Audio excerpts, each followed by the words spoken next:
Thank you. Ay, Ate Bana, kamusta na po kayo? ay, eto, papagaling. Mabuti po yan. Magpagaling po kayo agad. Magpalakas. Meron po ako mga tinapay dito. Bigay po ng mga kaibigan ko. Gusto niyo po ba?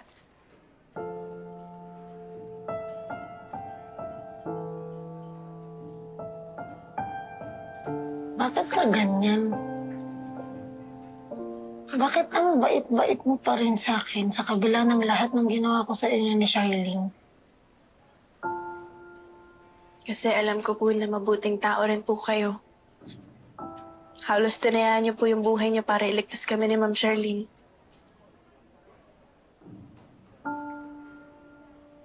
Dito, upo ka.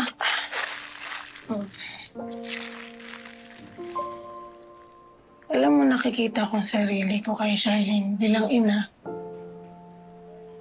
Sa'yo, nakikita ko ang anak ko. Nung ipinagtanggol ko kayo kay Berta, pakiramdam ko hindi lang kayo yung iniligtas ko. Pati pagkatao ko, sarili ko, ang tagal ko nang nakakulong dito. Kalimutan ko na halos paano magmalasakit sa kapwa. Hanggat nakilala kita, Princess.